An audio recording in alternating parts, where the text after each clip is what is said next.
ಸ್ಕ್ಯಾನಿಂಗಿಗೆ ಎಂದು ಹೋದ ನನಗೆ ಡಾಕ್ಟರ್ ದೀಪ್ ಚೆಕ್ ಮಾಡಬೇಕು ಎಂದು ಹೇಳಿ ಆಟ ಶುರು ಮಾಡಿದರು. ನನಗೂ ಆಸೆ ಹೆಚ್ಚಾಗಿ ನಾನು ಅವರ ಜೊತೆ ಎಲ್ಲಾ ಕೆಲಸ ಮುಗಿಸಿ ಮನೆಗೆ ಬಂದೆ. ಅದೇ ತುಂಬಾ ಇಂಟರೆಸ್ಟಿಂಗ್ ಆಗಿದೆ, ಕೊನೆಯವರೆಗೂ ಕೇಳಿ.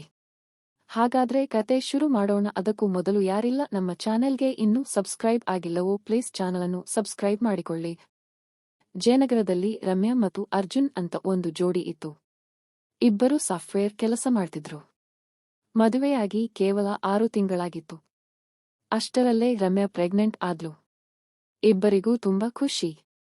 ನಮ್ಮ ಪಾಪು ಗಂಡ ಇಲ್ಲ ಹೆಣ್ಣ ಅಂತ ಅರ್ಜುನ್ ಕೇಳ್ದ. ರಮ್ಯಾ ನಗ್ತಾ ಏನಾದ್ರೂ ಆಗ್ಲಿ ಬಿಡು, ನಮ್ಮ ಕಂದ ಅಷ್ಟೇ ಅಂದ್ಲು. ಚೆಕಪ್ಗೆ ಅಂತ ಅವ್ರು ವಿಕ್ಟೋರಿಯಾ ಹಾಸ್ಪಿಟಲ್ಗೆ ಹೋದ್ರು. ಅದು ಮಳೆ ಬರುವ ಸಂಜೆ ಆಗಿತ್ತು. ಹಾಸ್ಪಿಟಲ್ ಡಾಕ್ಟರ್ ವಿಕ್ರಮ್ ತುಂಬಾ ಒಳ್ಳೆ ಮಾತಾಡೋರು. ಏನು ತಲೆ ಕೆಡಿಸ್ಕೋಬೇಡಿ, ಎಲ್ಲ ಆರಾಮಾಗಿ ಇರುತ್ತೆ ಅಂತ ರಮ್ಯಗೆ ಧೈರ್ಯ ತುಂಬಿದ್ರು. ಸ್ಕ್ಯಾನ್ ರೂಮ್ಗೆ ರಮ್ಯಾ ಒಬ್ಬಳೇ ಹೋದಳು. ಅರ್ಜುನ್ ಹೊರಗಡೆ ಕಾಯ್ತಿದ್ರು. ಡಾಕ್ಟರ್ ವಿಕ್ರಮ್ ಸ್ಕ್ಯಾನ್ ಮಾಡ್ತಾ ಇದ್ರು. ಸ್ವಲ್ಪ ಡೀಪ್ ಆಗಿ ಚೆಕ್ ಮಾಡ್ಬೇಕು ಅಂದ್ರು. ರಮ್ಯಗೆ ಚೂರು ಭಯ ಶುರುವಾಯ್ತು.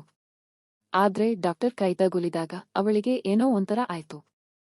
ಅವಳ ಕೈಗಳು ತನ್ನಷ್ಟಕ್ಕೆ ತಾನೇ ಡಾಕ್ಟರ್ ಬಟ್ಟೆ ಬಿಚ್ಚಿ ಅವರನ್ನ ಮುಟ್ಟಿದವು. ಇಬ್ಬರ ಮಧ್ಯೆ ಗುಪ್ತವಾದ ಸಂಬಂಧ ಶುರುವಾಯಿತು. ರಮ್ಯಾ ತನ್ನ ತುಟಿಗಳಿಂದ ಡಾಕ್ಟರ್ಗೆ ಮುತ್ತು ಕೊಟ್ಟಳು. ಹೊರಗಡೆ ಜೋರಾಗಿ ಮಳೆ ಬರ್ತಿತ್ತು. ಒಳಗಡೆ ಅವರ ಈ ಗುಟ್ಟಿನ ಕೆಲಸ ನಡೀತಿತ್ತು. ಮನೆಗೆ ಬಂದ್ಮೇಲೆ ರಮ್ಯಗೆ ತನ್ನ ತಪ್ಪು ಅರಿವಾಯಿತು. ಅರ್ಜುನ್ ಅವಳನ್ನ ಅಪ್ಪಿಕೊಂಡಾಗ ಅವಳ ಕಣ್ಣಲ್ಲಿ ನೀರು ಜಳ ಬಂತು. ನಾನು ಏನ್ ಮಾಡ್ದೆ? ನಾನು ನನ್ನ ಗಂಡನಿಗೆ ಮೋಸ ಮಾಡ್ದೆ ಅಂತ ಅಳ್ತಾ ಇದ್ಲು. ಆ ರಾತ್ರಿ ಅವಳಿಗೆ ಒಂದು ಕ್ಷಣನೂ ನಿದ್ದೆ ಬರಲಿಲ್ಲ. ಮಗು, ಗಂಡ, ಸಂಸಾರ ಎಲ್ಲ ಬಗ್ಗೆ ಯೋಚನೆ ಶುರುವಾಯಿತು. ಮರುದಿನ ರಮ್ಯಾ ಡಾಕ್ಟರ್ ವಿಕ್ರಮ್ಗೆ ಫೋನ್ ಮಾಡಿ ಹಾಸ್ಪಿಟಲ್ನಲ್ಲಿ ಮೀಟ್ ಆದ್ಲು. ನೀವು ನನ್ನ ದುರ್ಬಲತೆನ ಬಳಸಿಕೊಂಡ್ರಿ. ಇದು ತುಂಬಾ ತಪ್ಪು ರೀ ಅಂದ್ಲು. ಡಾಕ್ಟರ್ ಏನು ಮಾತಾಡ್ಲಿಲ್ಲ. ಮನೆಗೆ ಬಂದ್ಮೇಲೆ ರಮ್ಯಾ ಅರ್ಜುನ್ಗೆ ಎಲ್ಲಾ ಸತ್ಯ ಹೇಳ್ಬಿಟ್ಲು. ನಾನು ತಪ್ಪು ಮಾಡಿದ್ದೀನಿ. ನೀನು ಬೇಕಾದ್ರೆ ನನ್ನ ಬಿಟ್ಟು ಹೋಗಬಹುದು ಅಂದ್ಲು. ಅರ್ಜುನ್ಗೆ ಶಾಕ್ ಆಯ್ತು. ಆದ್ರೆ ಅವನು ರಮ್ಯಾಳನ್ನ ಕ್ಷಮಿಸಿಬಿಟ್ಟ. ಅದೆಲ್ಲ ಬೇಡ, ನಾವಿಬ್ರೂ ಒಟ್ಟಿಗೆ ಸೇರಿ ಈ ಪ್ರಾಬ್ಲಮ್ ಸರಿ ಮಾಡೋಣ ಅಂದ.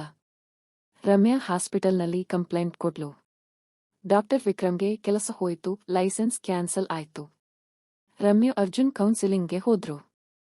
ಆ ತಪ್ಪು ಯಾವತ್ತೂ ಪೂರ್ತಿ ಮರೆತು ಹೋಗ್ಲಿಲ್ಲ. ಆದ್ರೆ ಅದು ಅವರ ಪ್ರೀತಿನ ಇನ್ನಷ್ಟು ಗಟ್ಟಿ ಮಾಡ್ತು.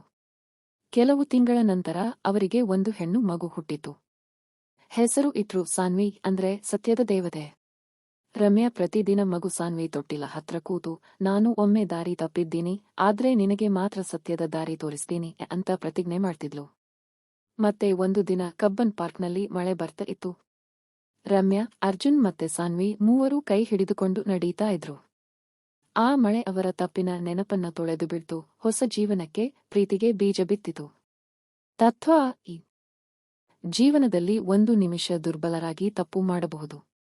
ಆದ್ರೆ ಸತ್ಯ ಹೇಳಿ, ಕ್ಷಮೆ ಕೇಳಿ, ಮತ್ತೆ ಎದ್ದು ನಿಂತ್ರೆ ಜೀವನ ಹೊಸ ಚಾನ್ಸ್ ಕೊಡುತ್ತೆ. ಪ್ರೀತಿ ಮತ್ತೆ ನಂಬಿಕೆ ಇದ್ರೆ ಯಾವ ತಪ್ಪನ್ನೂ ಸರಿ ಮಾಡಬಹುದು.